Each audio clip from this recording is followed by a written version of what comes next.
كوكب الأرض من جامعة تكريت قسم التربية الفنية، أهلا بكم في الأرض إلى المركبة الفضائية، أهلا بكم. من كلية السلام قسم البصريات، أهلا بكم في البشير. من قلب الموصل من أرض الاحتفالات، أهلا بكم في مرحبا بكم في البشير شو. طيب الأمل التطوع من كوكب الأرض، أهلا بكم. من كوكب الأرض العامرية، أهلا بكم. من كوكب الأرض أهلا بكم في جامعة الإمام جعفر الصادق قسم القانون، أهلا بكم في البشير. الكرة الأرضية إلى المركبة الفضائية، أهلا بكم في من كوكب الأرض إلى كوكب البشير شو احتفالات. أهلا بكم في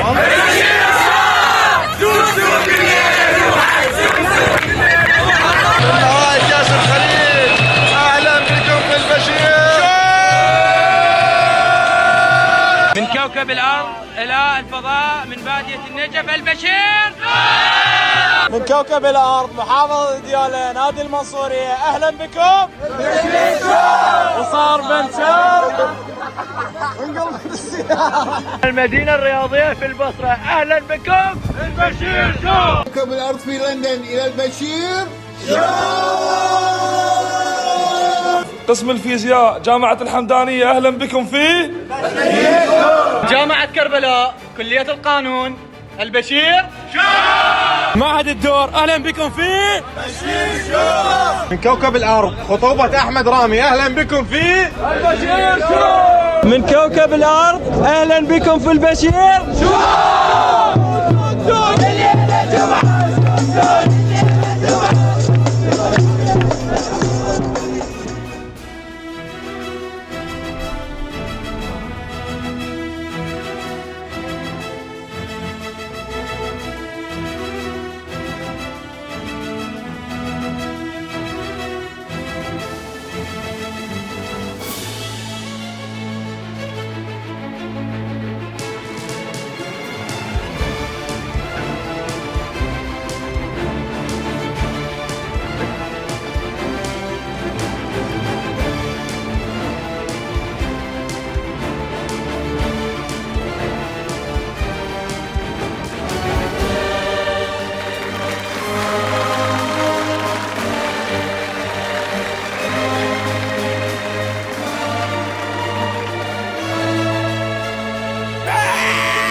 تقدرون تتابعون بثنا على كوكب الأرض كل يوم جمعة الساعة 9 على قناة دي دبليو عربية، وتقدرون تواصلون ويا محطاتنا على الأرض من خلال يوتيوب، انستغرام، تويتر إلخ. هذا هو كاس الخليج الأصلي. ورا البطولة مباشرة يونس دز لي هدية، واللي موجود على الأرض نسخة تقليد مشتري من حافظ القاضي يفترون به على السياسي ويلمون به فلوس. هذا المهم. شوف انا ما عندي مشكله بالاحتفال اللي صار بكأس الخليج العربي، مبروك الفرحه عليكم وبالعافيه وتستاهلون، بس ملاحظتين بسيطه. الاولى حلق يونس محمود نفس الفتحه من 2007، واذا تركز شويه على الحلق عاد تشوف غدا اليوم ايش ماكل ابو ذنون. الملاحظه الثانيه الاحتفال اللي صار بساحه الاحتفالات وكلمات اغاني جلال الزين. دار الزمان وداره عراقب الصدارة، لو تلحق العارية لو تلحق بالطيارة. هلا هلا هلا هلا هلا العارية. منو منظم الحفلة؟ مالها الشرق؟ منو هاي؟ يعني الافتتاح رحمة رياض وحسام الرسام ومحمود تركي، والاختتام ماجد المهندس واحلام، بعدين يجيبون جلال الزين. اختصاص حفلات تخرج ونمر ورا الوحده الرجال، بحيث شرط تسمع جلال الزين تكون سكران، اي صوت يشتغل عندك يعني تجيب بيبان مبوطه تضرب عليه. الله الله بالله عيد لي اياها بروح ابيك، عيد لي اياها عيد. الله الله يعني لو تشغل لهم هاي تشغل لهم اياها متونسهم هذول جماعه ورا الوحده بالليل.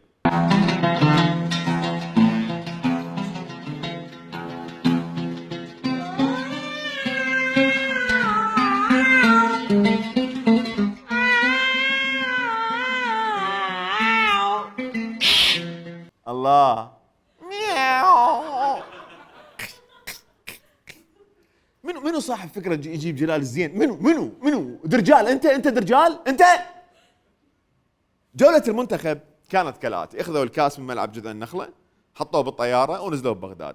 2.5 ساعة بالطريق من المطار لساحه الاحتفالات، وراحوا ساحه الاحتفالات شوفوه للناس، بعدين حطوه بجنطه وراحوا للسيد، بعدين رجعوه بالجنطه وراحوا مجلس الوزراء غداهم ابو جاسم، بعدين رجعوه للجنطه وراحوا للاطار، وراها رجعوه للجنطه وراحوا للحلبوسي، ورجعوا للجنطه وراحوا لكردستان، وهسه حاليا بالجنطه دا ينتظروا وين يودوه. الكاس لو عنده ايدينات كان سيدخل بالمحاصصه، كان هسه احد الرئاسات الثلاث. بس اللي يهمني من هاي الجوله هي شغله واحده فقط: السيد طلع يحكي. أتشرف بوجودكم معي منتخبنا الوطني البطل والكادر التدريبي والإداري. أهلا وسهلا ومرحبا بكم. أشرقت بكم أرض النجف. اهلا بيك سيد، والله مشتاقين لك، ما تقول ليش قصر لك غايب علينا. بس ملاحظه صغيره، وانا بزغر هاي الوقعد، سيدنا هذا الشمع اللي دعبلته وشمرته عليه من وقع، مو على مود شي والله، بس يجيب سعر. وانتم المنتخب شنو قاعدين وما سويتوا شيء؟ ولا قوم قبال السيد. منو قاعد قبال السيد؟ قوم لم الشمع مال السيد لموه. هالسقوقيه اخذ الساعه وصل سعرها 350 مليون. شمع السيد بيش. يونس قوم ولك فرصه، حط له فتيله وسويه مال عيد ميلاد. قوم ومدعبل وجاهز. السيد بيده دعبل لك اياه. كمل سيد فدوى، اروح لك كمل. لعبوا لعبات وديه، لعبوا لعبات خارجيه كذا. شي يقول لك المدرب، شي يقول لك الكادر، تطيع تلتزم مو فقط بالتدريب، حتى بحياتك الشخصيه. اكو هواي اشياء عليك ممنوعه وما يكون تسويها ما تسويها. خلص انت بالنسبه لمدربك والكادرك جندي، تطبق ما يقال لك. ولذلك حتى مدعوكم انه كلكم تتعلمون انجليزي، هذا يفيدكم للاطلاع على المعلومات الاخرى الخارجيه اللي راح تنتفعون بها بلعبكم وبثقافتكم. وحده الصف خصوصا بين اللاعبين ضروريه جدا، مو تصير خلافات. مثلا تعال هذا ما ناوله زين، هذا ما اعطي الطوبه، اخاف شو اسمه يفشلنا. ماكو شيء، انتم بعد فريق واحد، اذا ماكو واحد يقوم للاخ بعد ما تنجحون، فصيروا صف واحد قوي حتى تنتصرون. شوف النصايح، شوف تعلموا انجليزي. والله صحيح سيد، والله العظيم اللواعيب لازم واحد يقوم للاخ، والله العظيم. اذا مو اللاعب يقوم الاخوه اللاعب ما يتسمى لاعب. بس اكو مشكله، اذا اللاعب يقوم الاخوه اللاعب قبل تمشي. هسه اكو فار شلون سيد؟ يعني ما تشوف اخذنا الكاس لواعيبنا كلهم مقومين والحمد لله والشكر ومتآزرين انا حارس مرمى ويجوني 4 لواعيب هجوم، واحد مقوم لله، اعوف الجول واطفر. شنو مخبل اظل واقف وجه الاسود؟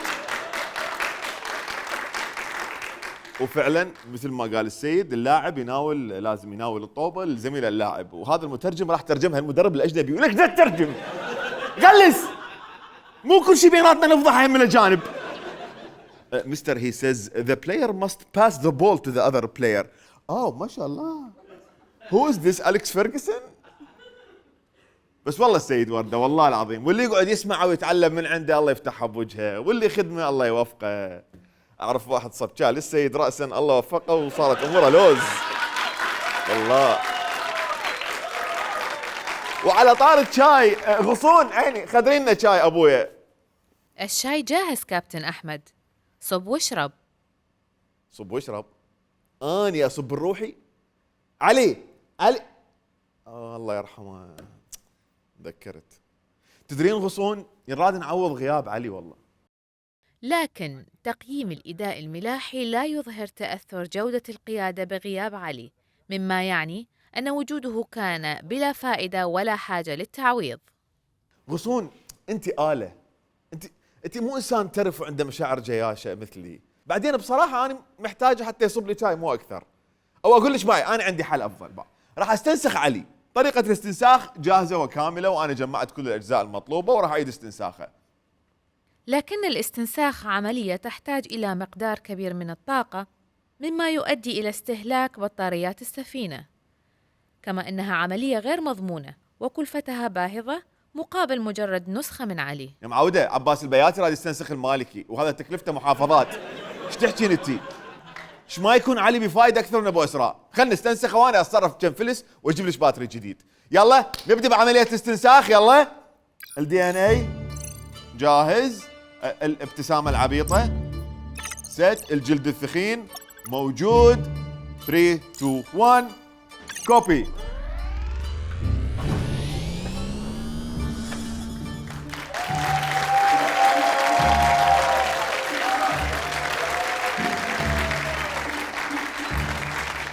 سيدي جابنا هنا. انت وجنين فلت الحبل مال سيفتي مالتكم وقعتوا برا السفينه ومتوا اثنيناتكم الله يرحمكم. الله يسلمك. بس شلون متت وانا عايش؟ يعني انا هذا الشهيد الحي؟ اطمئنوا اطمئنوا. بوثاتي بوثاتي.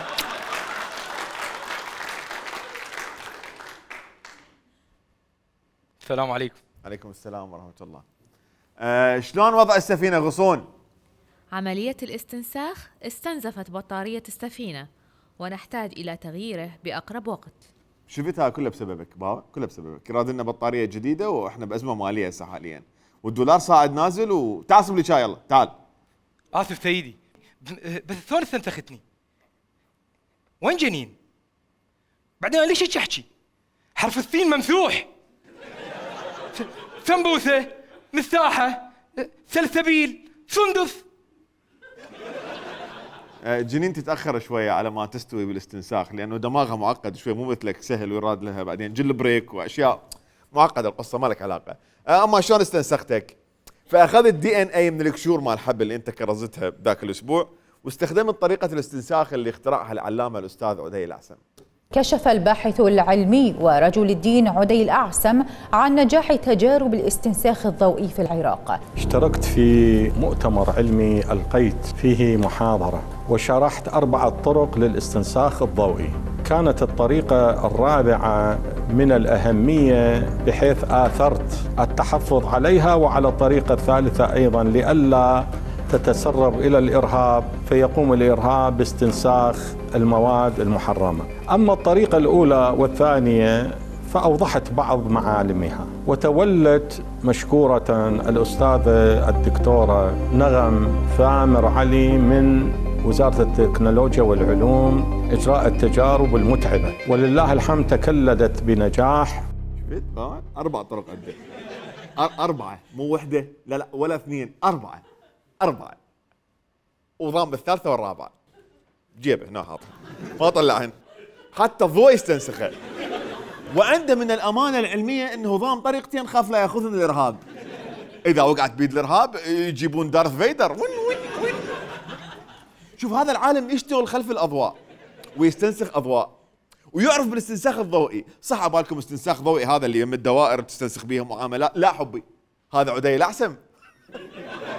البطارية بحاجة إلى استبدال. هسه نستنسخها. اصبري بس بين ما نستنسخ لازم ندبر فلوس نشتري بيهم بطاريات. شباب عيني ساعة أصلية كنت لابسها من التقيت بالسيد معروضة للبيع ومضبوطة على توقيت الحنانة 350 واكثر حاضر ما عندي مشكلة. يلا غصون فلوس جاية لا تخافين ابوي. يلا تعالوا خلينا نعرف بعد عن الاستنساخ الضوئي. يعني يلزم الضوء يسوي يستنسخه. نظرية استنساخ جديدة على يد باحث عراقي قد تحدث نقلة نوعية في مجال الاكتشافات العلمية الحديثة. فبعد الكارثة البيئية المتمثلة بالجفاف التي بات العالم بأسره يشكو أضرارها، جاءت نظرية الاستنساخ الشمسي لتضع الحلول في تعويض النقص الحاصل في المياه وتعيد دورته الطبيعية. الدورة الطبيعية لتفسير ثبات مياه البحار والمحيطات على صحتها أخفقت في تفسير الهدر المتزايد للمياه الناجم عن التحلل الكهربائي الذي يأتي في أعقاب الأمواج المتلاطمة العنيفة في المحيطات، وكذلك العواصف الهائجة التي تضرب في عرض البحار.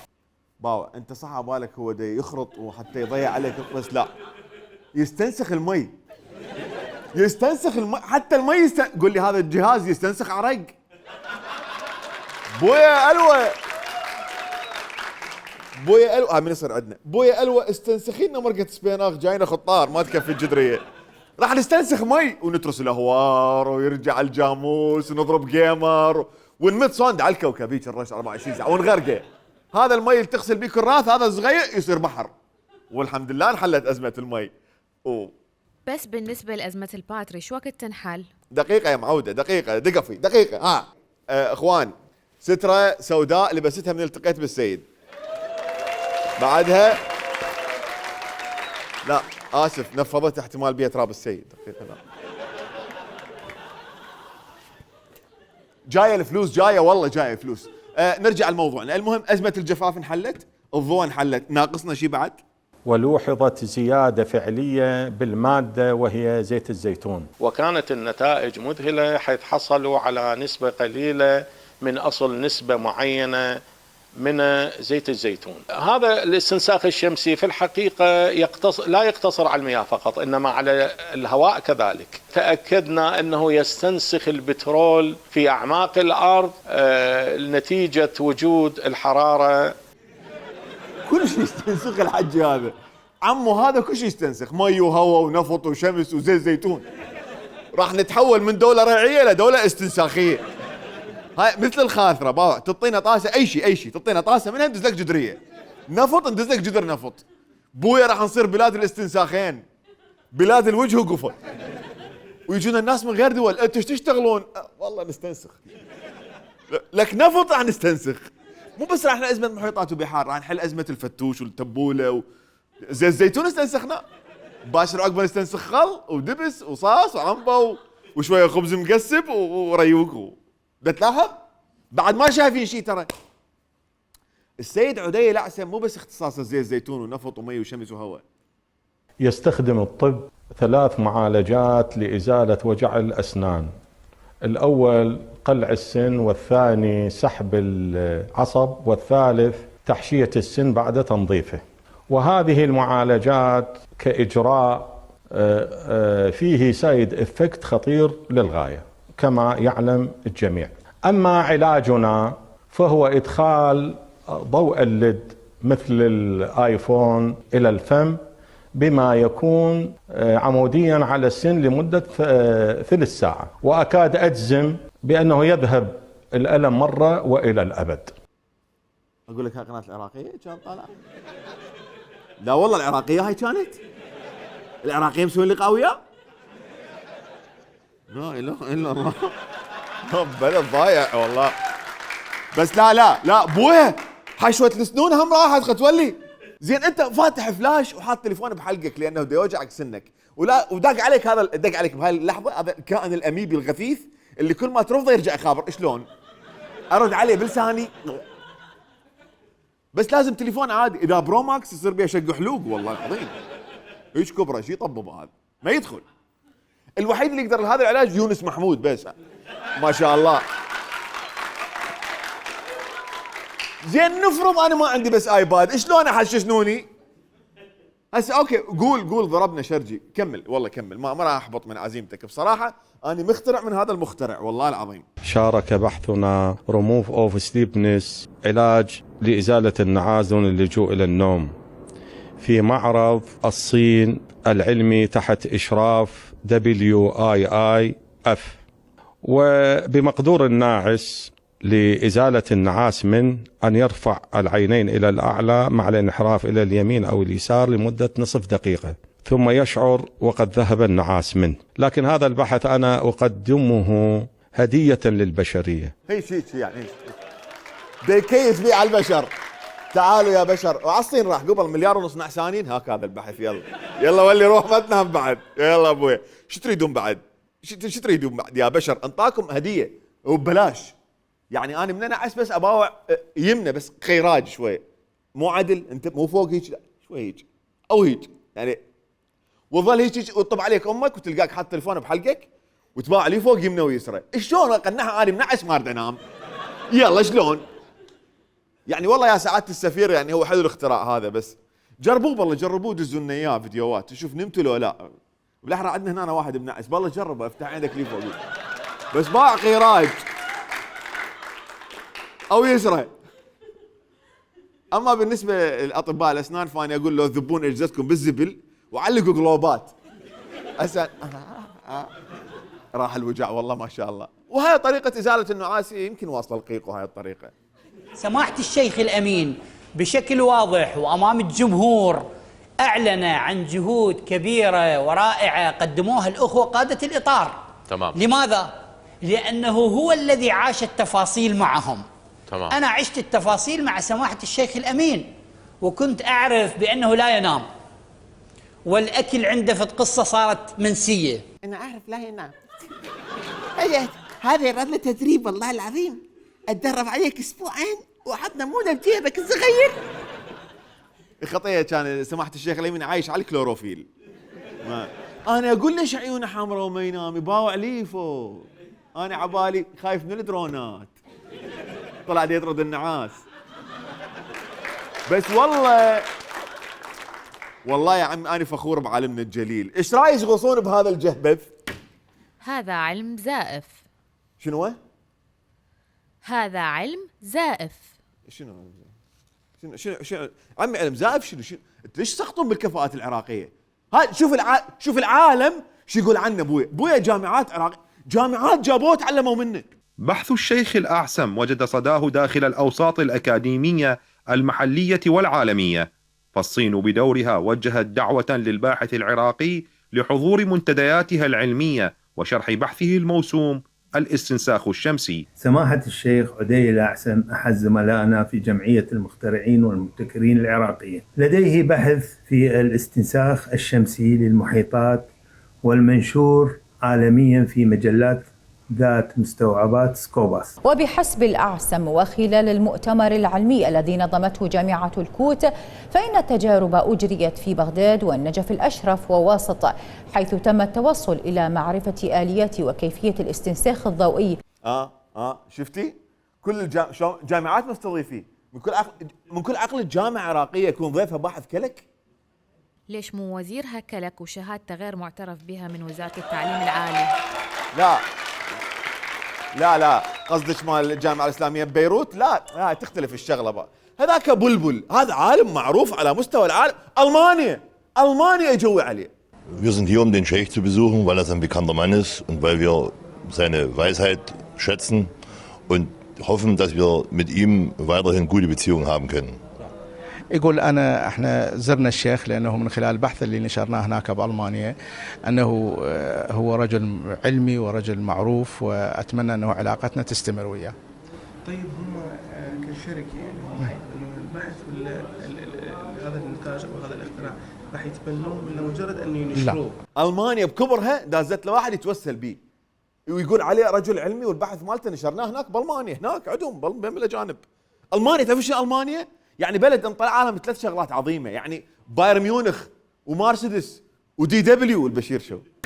الله كيف تسقطون بالعقول العراقيه؟ والله لا ادز له المكوك واخليه يجي هنا ضيف واشهره شهيره قدام العراق حتى يعرفوه وينهلون من علمه. فين زوخن شاين هاينسن شنوخن. انا اعرف الماني، ترى اعرف الماني. لا ترى هذا غسل دماغك. دا اقول لك انا اقتنعت وراح اقنع كل العراقيين بي. لا ما خليك تقنع العراقيين. أنا آسفة أحمد. تم تفعيل أشعة جاما.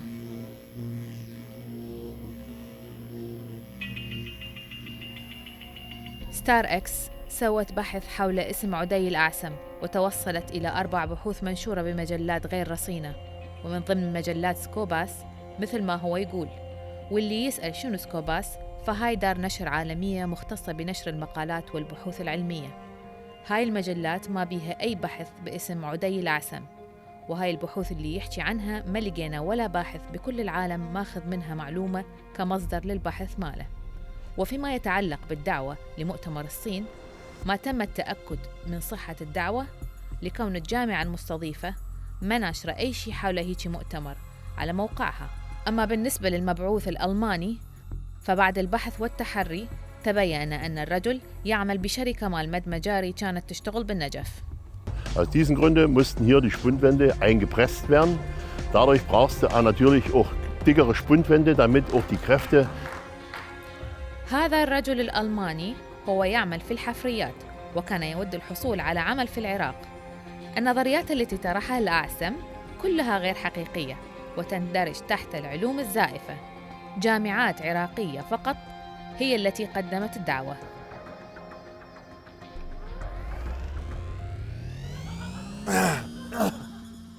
الله، عالم عظيم والله. ايش بيك؟ عالم عظيم ترى. انت شلون تسككين بيه؟ شلون؟ المهم شوفونا بعد شكو بعد بالعراق هاي الايام، شنو هباط شنو ارتفاع. لقد أعلنت وزارة الداخلية العراقية مشاهدينا تشكيل لجنة المراقبة الجدلية التي تحظى بدعم من القضاء، واعتقلت الأجهزة الأمنية عددا من صناع المحتوى الهابط على حد وصفها. الوزارة أنشأت أيضا منصة إلكترونية خاصة بالإبلاغ عن المحتويات الإعلامية المنشورة في مواقع التواصل الاجتماعي، والتي تتضمن إساءة للذوق العام وتحمل رسائل سلبية تخدش الحياة. حقيقة نحن نحتاج لمثل هكذا إجراءات، خصوصا أن هنالك انفلات غير مسبوق يمس الأخلاق العامة والآداب العامة من صناع محتوى هابطين. زين شباب، ليش ما تعوفون رفع المحتوى الهابط وتهبطون الدولار المرتفع؟ مو أفضل؟ يلا ماكو مشكلة، إذا المحتوى الهابط وتافه خليه نبلغ عليه، نروح نبلغ عليه وعليه روحوا للمنصة وبلغوا عن تغريدات أحمد عبد السادة شلع كلها. بس دقيقة، هو شنو هذا المحتوى الهابط بالضبط؟ تعريفه شنو يعني؟ شنو المحتوى الهابط؟ الذي يحتوي على البذاءة باللفظ أو البذاءة بالحركات، أيضا هذا يعني من ضمن ما سوف يحاسب عليه أي من صناع المحتوى هؤلاء. سمعتوا؟ يعني منا ويج نهذب ألفاظنا وما نخدش الحياة وما نسيء للذوق العام. بس اللفظ والبذاءة افتهمتها، بس البذاءة بالحركات شنو يعني ما يصير واحد يبص بعد؟ يعني بالزواج شو يسوي لأصدقائنا؟ نمسد على رؤوسهم؟ يعني ما افتهمت، لازم واحد يحدد لنا يعني شنو البذاءة باللفظ والحركات. يعني يطلع سعد معاني يحط لنا لسته مال كلمات، ما يصير نحكيهن يطلع السلام عليكم اخوان شلونكم شو اخباركم؟ الكلمات الآتية لا تقولوهن بعد منا ورايح، الخ. اما الحركات الآتية فممنوعة ايضا. ام السمكة بعد ماكو عيب، هاي 6 اشهر عليها. وكل الحركات اللي كان يسويهن وجيه عباس بعد خلاص عفون ممنوعة. راح تسألني علي منو سبب انتشار نخر هاي الآفات بالمجتمع؟ فعلا منو السبب؟ دكافي خلينا نحكي. استوني قلت لك انا راح تسألني. شوف اسمع قناة الأنوار 2. غزوات إسرائيلية صهيونية تدخل وراها، والعوائل المحافظة يجب أن تنصح أبنائها أولادها، لازم نكون وراء أولادنا. عين إسرائيل منعت بناء مدينة الصدر وسكتنا، نشرت الفساد وسكتنا، حاربت محور المقاومة وسكتنا، بس تدعمين يوتيوبر يروح السوق الصدرية والمحتوى مالته شلون أعيش يوم ب 5000 هاي واقفة؟ لا. وبعدين يرجع للبيت يدق عليه العقيد روشليم مولشيم من الموساد، نفذت المهمة؟ اي والله صورت الفيديو ب 5000، يلا انشره وباكر راح ندز لك تعليمات شلون تتريق ب 2000 بكسره واحده. بس تدرون ممكن الغرب يكون له علاقه بهاي القصه ومسوي مؤامره علينا فعلا؟ اني اعتقد Presenting airy, get it? Stormy and airy, right? Stormy and airy, oddly enough. تفضل. مو قلت لك الغرب مسوي مؤامره؟ الغرب بده يختبرنا. كايلي جينر كانت تريد تسمي ابنها وولف، اسم حلو، وولف استد مطر حلو. بعدين اجاها توجيه من الماسونيه تغيره وتسميه شوف شلون شلون يريد يورطونه باكر عقبه الاسم يطش والكل تسمي جهالها بهالاسم، لانه كايلي انفلونسر وهوايه يقلدوها بالعالم العربي. يجي الاب يسال يسال يا وين بالمدرسه؟ عاد الاهالي يلقون نفسهم مسجونين وتبقى طاشه بالشوارع، لا ام ولا اب ولا. زين افرض الطفل كبر وصار شاب مرتب وابوه راح يخطب له، يطب للعالم يقول لهم والله جاي اطلب بنتكم زين كبر وما لقى شغل واضطر يتطوع بمحور المقاومه، من احد يسالني عليه شو اشتغل؟ والله بالمقاومه. ما شاء الله عليه والله كبر والله حلو ما شاء الله. أنا أعرف البلدان الديمقراطية تحاسب خطاب التحريض والكراهية، مو تعوف الزبابيق والمزاريب براحتهم وتروح تركض وراء محتوى تافه ومتافه والسوالف. زين دقيقه، هاي المنصه اللي راح تصير راح تحاسب الكل، لو اللي خوالهم بالعصائب واللي كافلهم الحج وامهات الخط الرئاسي ما مشمولات. لما تطلع تسريبات من المالي كذا يشتغل بها على تمزيق المجتمع العراقي عادي، بس علوسه يطلع يعلج لا يدمر المجتمع هذا لازم ينسجن. لما يطلع واحد يطعن باعراض العراقيين عادي، بس سيد علي يقمص بالطين لازم ينسجن. لابس عمامه ويحرض على بنات الناس عادي، بس لابس عمامه ويلقي شعر ينسجن. فاخوان انا ادعوكم لاستخدام المنصه اللي اعلنت عنها الداخليه لمكافحه المحتوى الهابطيات هذه، اخليكم اياه بالتبليغ عن اي لقاء او تصريح او مداخله ببرنامج حواري سوى الزبابيك او المزاريب، ويحرضون بها على العالم، لان هو هذا المحتوى الهابط الحقيقي. وخليكم محمد الشامي واغنيه طيط.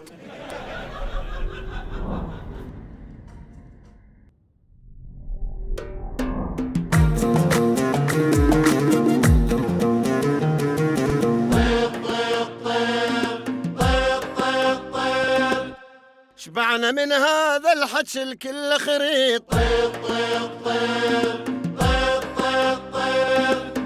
صعد دولار الصروف حسرة علينا الهبيط. شبعنا من هذا الحكي الكل خريط،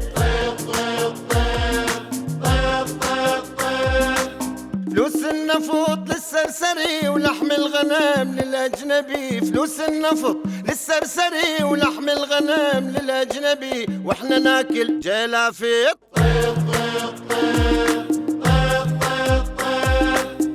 شبعنا من هذا الحكي الكل خريط،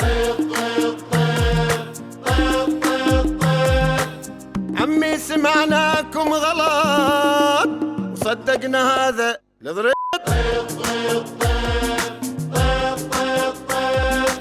فلوس النفط للي لفاط والما خماط يمنا عفاط، فلوس النفط للي لفاط والما خماط بينا عفاط، والوضع صاير تقبيط. من جينا للدنيا صليب والعراقي مبتلي، والعمر صاير تفحيط. شبعنا من هذا الحكي الكل خريط.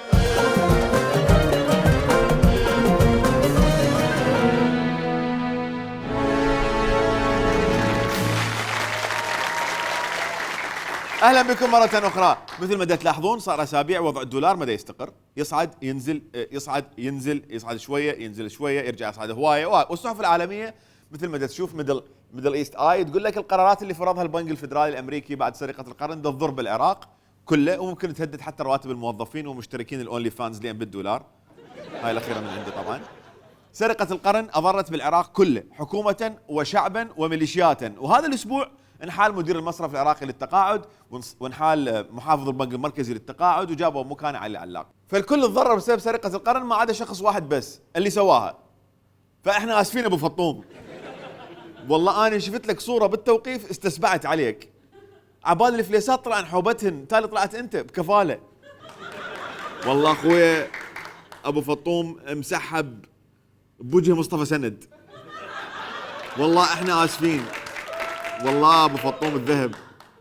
المشكله انت ما هزيت العراق وحده، انت هزيت دول كامله، لان الوضع الاقتصادي بالعراق ما يعني العراقيين وبس، اكو مشاريع عنابيه مجاوره تضررت وقامت تطلع تجدي عيني عينك. هل لبنان اهم لاوروبا من مصر؟ هل لبنان اهم للسعوديه من مصر؟ هل لبنان اهم للخليج من مصر؟ شو بينقص دول الخليج انه تجي 100 مليار 200 مليار 300 مليار يحسبوا حالهم عم يلعبوا فوتبول، رغم انه في لاعبين كبار ومهمين ومحترمين ودوليين، بس ما عندنا لا رونالدو ولا عندنا ميسي. يعني من اللاعب اللبنانيين المحترفين الموجودين بلبنان؟ والله ما اعرف. انا جديده حسن نصر الله يلعب طوبه صار جديد بده يلعب هو ما اعرف، انه دائما خاطر مسوي سوشيال ديستانسينج، دائما يحكي وين الناس من ورا زجاج من ورا شاشه يسجل والناس تباع عليه تضحك بالتلفزيون. ابغى اشوف حلقه مال بشير. بعدين 200 مليار 300 مليار يعني عنده ماكو، هن حصوة حذاء 200 مليار يشمروا علينا. المقاومه تحولت من حزب الله الى حزب من مال الله. من هاي تذكر هاي شفت ابو فطوم؟ شفت طلعت شو اسمه المقاومه، ولو اكو جزء من المقاومه يعني عصبه عصائب من المقاومه، بعد كل شيء ما طالع عندهم، يقول لك عندهم فلوس حايرين بيهن وخايفين عليهن. فانت من يمك حسن اشيل تليفون عليهم قولت نيابه فد 100 200 300 900 مليون دولار القاسم الله والله العظيم. لا مو كريستال دولار، لا حبيبي غلطان. ابو القيق شويه صحصح وركز، صاحبك محتاج فلوس وقام يقارن روحه باللواعيب وكريستيانو. لا يا جماعه صح بابا صح، انا انتهز الفرص، بس حسن الحلي كسر قلبي الله شاهد والله.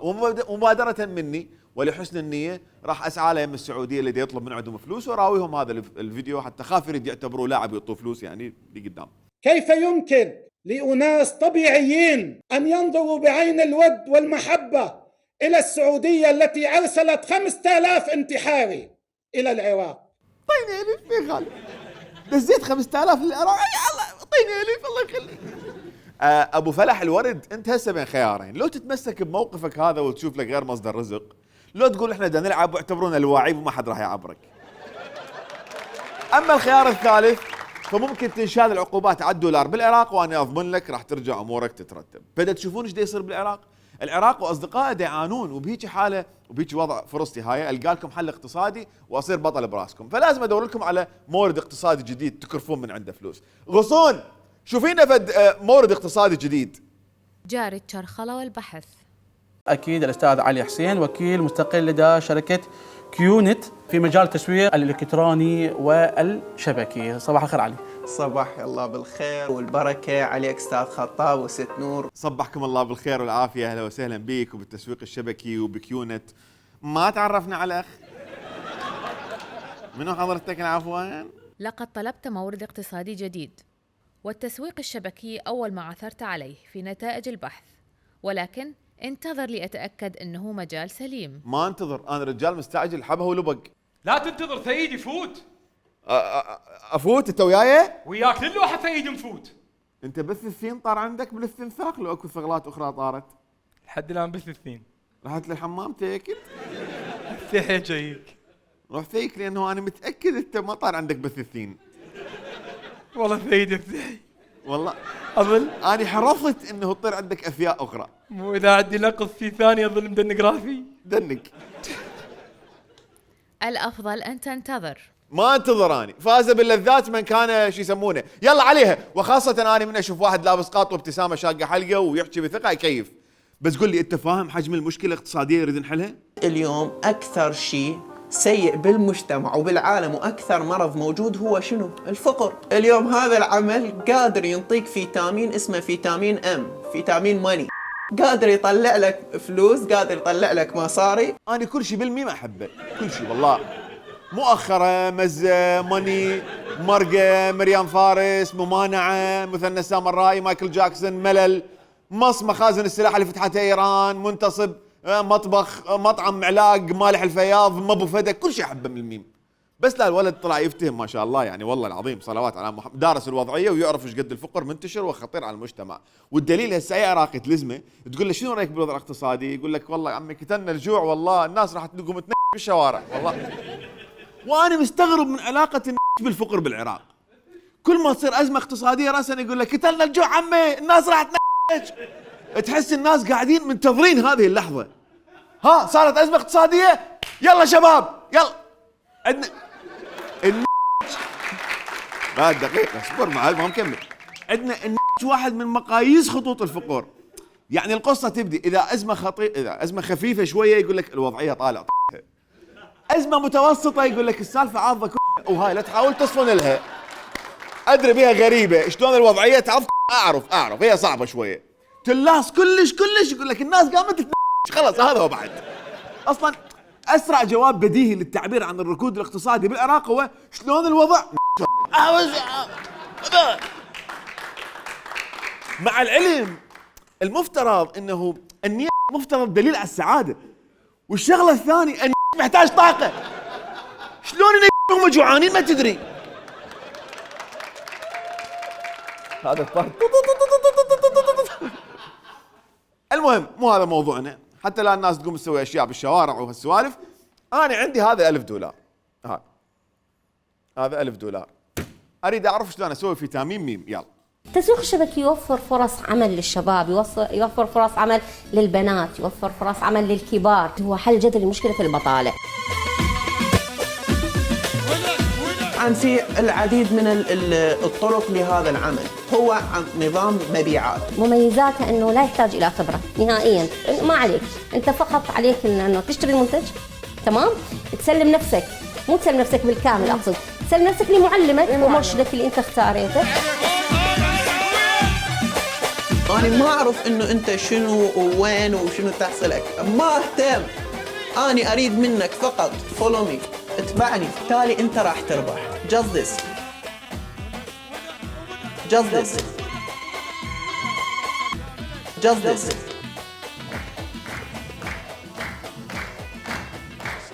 يعني حتى اشتغل بالتسويق لازم اطيع واسكت وارقص.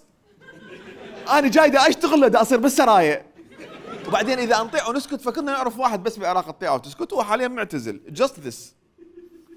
لا لحظه لا just this. هسه انا افتهم اسوي.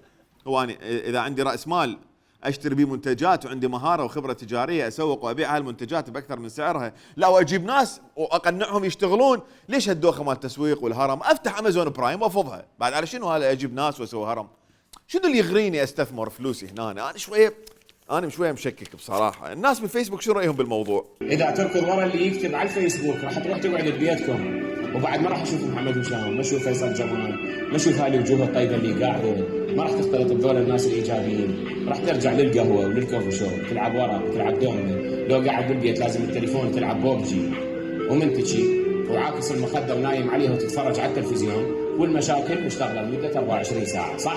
انت من قاعد بالبيت وما عندك فلوس شو راح يصير؟ لو شو تسوي نفسك شيخ الشاب وغصبا ما عليهم يحترموك فوق اللي انت بيه. ابوكم اني، اخوكم الكبير اني كبير البيت، والله شو اسوي لكم الصغير؟ شو اسوي لكم؟ ماكو شغل، هذا الشغل هي انا موجود، بس تعال اشتغل واتعب وسوي شغل. انه انت تقوم تشرط عليهم فوق اللي انت بيه. انا اعتذر خاف جيت لشي وياكم، بس صدقوني يعني ما داير بروحي يعني ايش قاعد احكي، بس ولا احنا اذا ندش قاعد تحكي بس صحيح والله صحيح. بس اهم شيء شنو؟ نرقص من تشتغل بالتسويق وتبدي تجيب فلوس اهلك راح يبدون يحترموك. الشاب العراقي يخلص حياته بالبيت يزوبل بالبيت بيضايه ما حد يطق له لحد ما يبدي يجيب فلوس. قيمته السوقيه شوي تبدي ترتفع بالبيت راسا مباشره. يعني اول شيء لحمايتك بالمرقه تكبر، امك تدور بالعرموط وين اللاحقه تعطيك اياها، وتمشي على اخوانك الصغار الخضر، اختك تقوم تعمر لك نراقيل تطب للبيت تلقاها تفر بالجمر هيك تقول خلفه مال قهوه. والمشكله النرجيله اللي تسويها اختك طيبه مو يعني انت تبدي تشكها منين تعلمت تسوي نرجيله هيك؟ بس والله خوش نرجيله. وراها مكانك بالنوم يبدي يتغير، بالصيف ينيموك بحق المبرده، وبالشتاء وين ما تقعد يدنون الصوبه يمك وامك قاعده يمك تسوي لفات وتعلف بيك، هاك يمه وجهك اصفر اكل ما تناوشني الحمراء. وقبل لا تستلم راتب ايام كلهم يحبوك ويريدون خاطرك لك توصل مرحله اهلك بالبيت يقوم يبدون ياخذون رايك، عبالهم اللي عنده فلوس يفتهم، فيبدون ياخذون رايك لحد ما يصير بينك وبين ابوك صراع على السلطه بالبيت. اما اذا راتبك اعلى من ابوك فابوك اعتبره صار صديقك، تشرب عرق قدامه عادي ما عنده مشكله. دخن ابني صدق كذب، دخن عيب شنو السوالف هاي مال متخلفين مال ما يدخنون. شوف التسويق ايش قد سالفته حلوه والله. التسويق الشبكي مغري لدرجه يراويك محمد هشام وفيصل جمال وهاي الوجوه الطيبه الايجابيه. منو هذول؟ اصلا ما طبينا على هذا الفيديو لانه عنوانه كيف تصبح مليونير، طبينا حتى نشوف محمد هشام وفيصل جمال. انا ما اعرف من هم هذول والله بصراحه، بس الظاهر لازم نشوفهم. وين بالله فيصل جمال وجماعته؟ خلي يغرينا بعد بالتسويق الشبكي. اذا اشتريت ما لا تحتاجه اليوم ستبيع قريبا ما تحتاجه جدا. الراحه مضره بالصحه.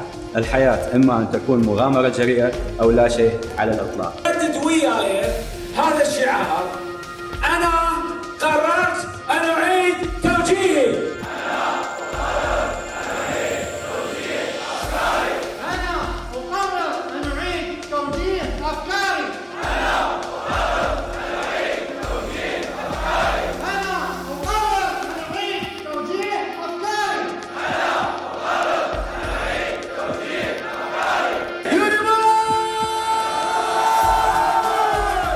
صوتك ده واخدني نفس صوتك. يعني حتى لو تبيع حاجه بلف هم تفل يا اخي. انا نشتري ونبيع منتجات، ليش دا اعيط؟ ليش دا ارقص؟ لو هاي اخر صيحات التجاره صرت سخيف من فيصل. انا قررت انا اعيد توجيهي. ما شاء الله فيصل، اكيد الانسان من يتخذ قراره بيك حاله انفعاليه راح يكون قراره حكيم وصائب وناجح. دا احس هاي التجمعات بها عقيده سريه، وبالاخير من يصير دنيا ليل يلبسون اللبسان براسهم يقومون يعوون. يا جماعه ترى المفترض تجاره طبيعيه. انا ما احب اشتغل بالتسويق الشبكي بهالطريقه هاي. يعني هاي بصراحه هذا مو مقنع الموضوع. جيبوا لنا هذا اللي بالصوره خليه يوضح لنا الموضوع.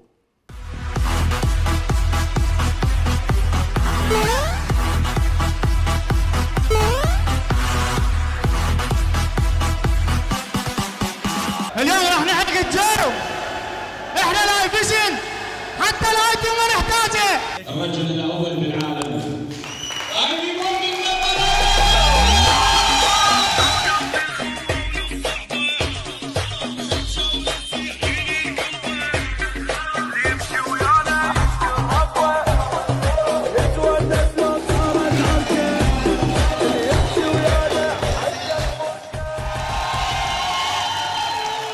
اريدك ترجع ظهرك لورا وترفع راسك لي فوق وتقول انا اعمل بمجال النتورك ماركتينج.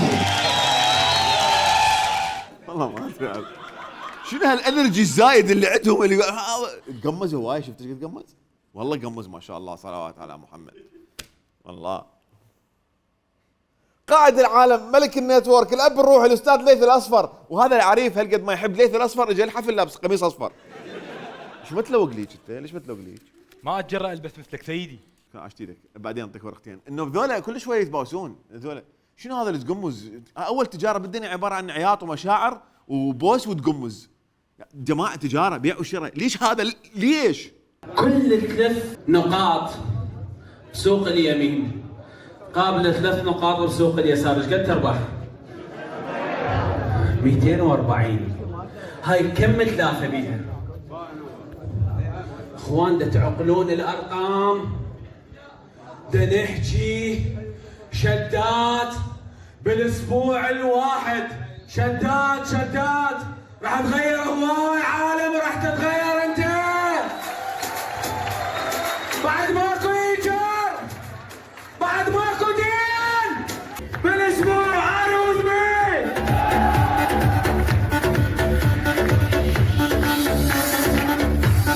زين شنو لازم نسوي؟ انام بالبيت، الله يحرقني، الله لا يوفقني اذا اعوف هاي العالم. يلا 4 شدات يا الله. اكو 2 دي يمشون ويا فيصل جمال ومخلين ايدهم حتى ما يصير تدافع عليه، وهاي الناس قاعده ما حد جاي يم عنده ولا حد يمه. والله بادي جارد هذول لو مانع بعبيص. شنو هذول؟ واكو ناس لي جاي شويه دا يفتحون مواضيع وهو متحمس ويهوس ومصدق بالسالفه. 4 شدات. ايش قد مؤمن بنفسه فيصل جمال وعلى هاي كميه الرقص والعرق فالشدات راح تربحوها راح تخسروها على المعطرات والصابون. يا عمي ذب فلوسنا يلا. انا شراي هاي المنتجات كلها اشتريها، حتى اذا اكو مورد مال مناطق حساسه جيبه، ما عندي مشكله. جيب دا يقول لك ترجع شدات. معذرة يا أحمد على مقاطعة اللحظات الحماسية، ولكن تأشرت لدي حالات تبدو أنها مشابهة لحالتك ولم تنتهي على خير. شنو قصدك يعني؟ العراق يبدو ما زال حقلا للتجارب العالمية بالنصب والاحتيال، وهاي المرة الجماعة جايين بطريقة تداعب مشاعر الشباب وخاصة العاطلين عن العمل. باتوا ضحية لاحتيال إلكتروني خطير، أنهم تقاضوا أرباحا في بادئ الأمر، ولكن خيوط المصيدة التي نصبت لهم أو بالأحرى لجميع المتداولين. هذا الرجل اللي جايبه أخوه رايح متداين منا وجايب منا وحاط منا وجايب فلوسه انه قال تعال اشتري هذا برغي ما ادري شنو هو قفيص ب $600. قفيص مال غاز ما شفت انت؟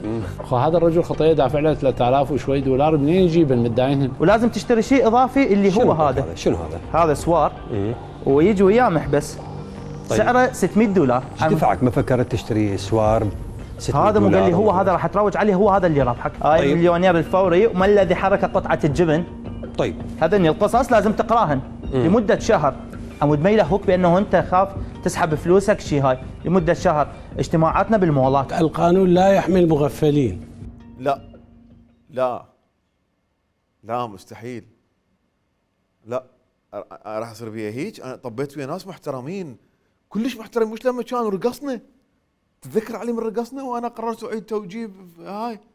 لا مستحيل. وفيصل جمال والليث الاصفر اصدقائي صاروا، قمت احبهم واموت عليهم. شنو هاي؟ بعدين ماكو شيء اسمه القانون لا يحمي المغفلين، قانونيا ما يصير. مراحل الصدمة. أولاً الإنكار. لا دا اقولش مستحيل.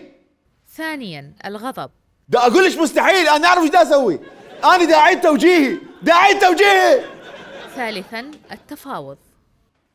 ما بيها مجال نشيل الليله انا وياك 500 ب500. رابعاً الاكتئاب والتقبل. صدق يعني هذا سووا بيه هيجي.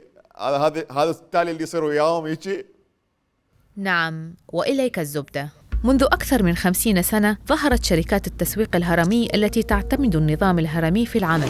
هذا النوع من الأنظمة الهرمية قائم على أن المشترك يدفع مبلغ من المال أما كاشتراك وأما في شراء سلع محددة، ولا يرجع الأمر بالنفع على المشترك إلا إذا يجلب أشخاص آخرين للاشتراك أو شراء منتج. التسويق الهرمي مجرم قانونياً فيما يقارب 40 دولة، لأنه ينطوي على طرق نصب واحتيال في سحب الأموال من الناس التي لن يستفيد منها إلا من هم اللي على رأس الهرم. أما من يكون مركزه في متوسط الهرم أو أسفله فإنه يخسر ولا يمكن أن يربح، وفي أحسن الأحوال ترد مال ولا شيء غير ذلك. هاي إذا كان محظوظ.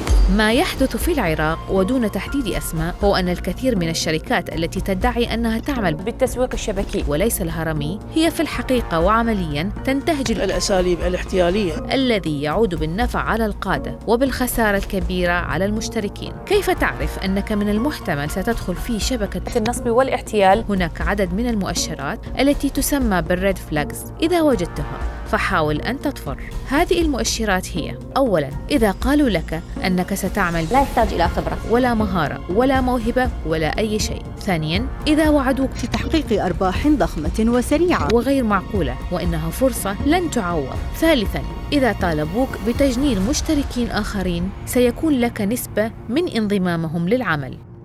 حسن، للأسف محاولتي حتى ألقى مورد اقتصادي جديد فشلت، فأني آسف. خليكم ويانا.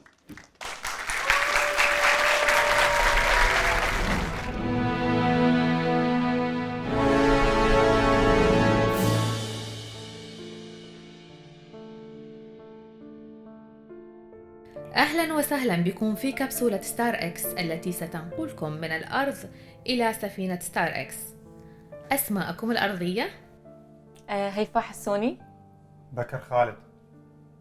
إيش قد صار لك عايش على الكرة الأرضية؟ 34 سنة. إيش قد صار لك عايشة على الكرة الأرضية؟ صار لي هواية. وزنك بالحقيقة ووزنك بالكذب اللي تريد يطلع للناس؟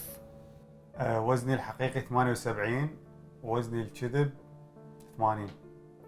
طولك وطول خلقك؟ طولي 79 179 وخلقي 10 متر.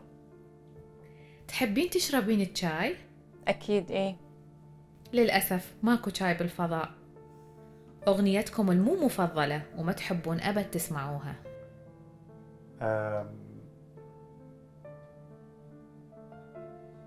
ما أعرف. شو تحبون أشغل لكم أغنية بين ما توصلون؟ كيفك على ذوقك. لا كذب ما على ذوقك. أنام شوية ما أقدر وجسمي مدبق من الحر ذبحني الصيف. رحلة سعيدة.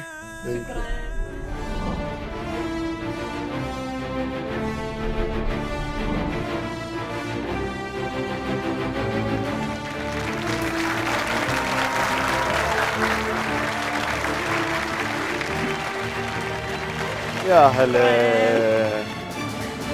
واحد يركب جو واحد. واحد ينرقد جوا بالكبسوله. هذا كائن من جماعتنا هذا، لا تخاف، من ربعنا. تصعدين له وانا اصعد. لا انت صعد. يلا يلا، جيب ايدك جيب ايدك بعدين جيب ايدك، قولي الله. يا الله. الحمد لله. يا هلا، تفضلوا، يا هلا وسهلا. صفقه بكر وهيفاء، صفقه. الله بالخير، احنا ما عندنا الله بالخير، احنا عادي نقدر نقول. شلونك؟ الحمد لله، شو اخباركم؟ الحمد لله. شلون كانت الرحله؟ والله زين، سريعه، ساعه ونص. ساعتين. ما جت لاقي شلونه؟ يعني احنا دائما عندنا ليل هنا، دائما مو لا نشوف النهار. صح، حلوه الاجواء هنا. هذا كوكب هسه جايبيه جديد، راح نطبق عليه اليوم. يقولون بيه الماز، اذا لك خلق تطبين منها تسوقين سواق زين وتروحين ما عندكم مشكله. يلا يا ريت. والنجوم شنو وضعها؟ النجوم لا، هاي هيك تظل، بس بعد لنا ترى هواي يلا نوصل. فانتم ما عندكم مشكله، ما عندكم لا ما عندنا شيء عاد. هو علاوي السايق؟ علاوي السايق. علي بشرفك. شلونك؟ وسهلا. عنده حرف الثين شويه هالايام، ضارب. هيفاء، انت اكثر عراقيه عندها فولورز على انستغرام. اي. ماكو اكثر من عندك. ماكو اكثر؟ ما اعتقد. ما اعرف. انت اكثر، رقم واحد. اي. شلون وصلتي لهذا الرقم بدون ولا عركه ويا وحده؟ الحمد لله والشكر بعيده. شلون؟ والله يمكن لان الناس حبتني، يمكن لهذا السبب انه انا ما عندي مشاكل، فالناس حبتني اكثر ويعني وتابعوني. بس كلنا عندنا عركات، 24 ساعه عركات. انت حاولت تلقى عركه علي بس ما لقيت، صح؟ لا والله ما دورت، لان ادري ما عندك عركات اصلا. الحمد لله. اي بعيده، رغم انه بعض الاسماء يعني رادوا انه اجاوبهم بس ما جاوبت، لان بعيده بصراحه عن هاي الهوسه والمشاكل. زين خلينا نسوي لنا عركه هسه نتوكل بالله. لا انت ويا ذول الاسماء. يعني اقول الاسماء انا بالي وياك كيفت. زين قولي وراح نطوطها بالمونتاج. والله راح اطوطها بالمونتاج. الشباب طوطوها بالمونتاج. ماكو والله. منو؟ يعني اسماء كلش قديمه وراحت هسه خلاص. مثلا ماكو. تقولي قلنا راح ننتجها قبل سنين انا احكي، هسه ماكو. بكر، انت مره اكو فيديو الناس دي يبتزوك بيه، هوايه اكو عالم يحجون عليك 24 ساعه بيه. انت قلت بيه انه اني ما راح ارتبط بوحده طالعه قدام الناس، او طالعه شعرها او مشهوره هيك شيء. فلحد الان الناس تنتقدك على هذا الفيديو. وانا لحد الان عد كلمتي، يعني ما زوج مشهوره مستحيل. اريدكم تختمون انتم هذا اللقاء بطريقه البرامج الصباحيه. فهاي كاميرتكم اريد اكثر لقاء، اكثر ختام ممل بالحياه. اعزائنا المشاهدين، وصلنا الى نهايه حلقتنا وياكم لهذا اليوم. اتمنى تكونوا استمتعتوا شنو استمتعوا؟ ماكو شيء يستمتعون به، المهم استمتعتوا بالمشاهده واستفادتوا من الامور اللي قدمنا لكم اياها. نشوفكم باكر ان شاء الله بنفس الموعد، ما حد راح يشوفنا. شكرا لكم مشاهدينا، نتمنى انه استمتعتوا ويانا بالمشاهده. انتظرونا بحلقه جديده ان شاء الله، مواضيع جديده. مع السلامه. والله حلو. سؤالك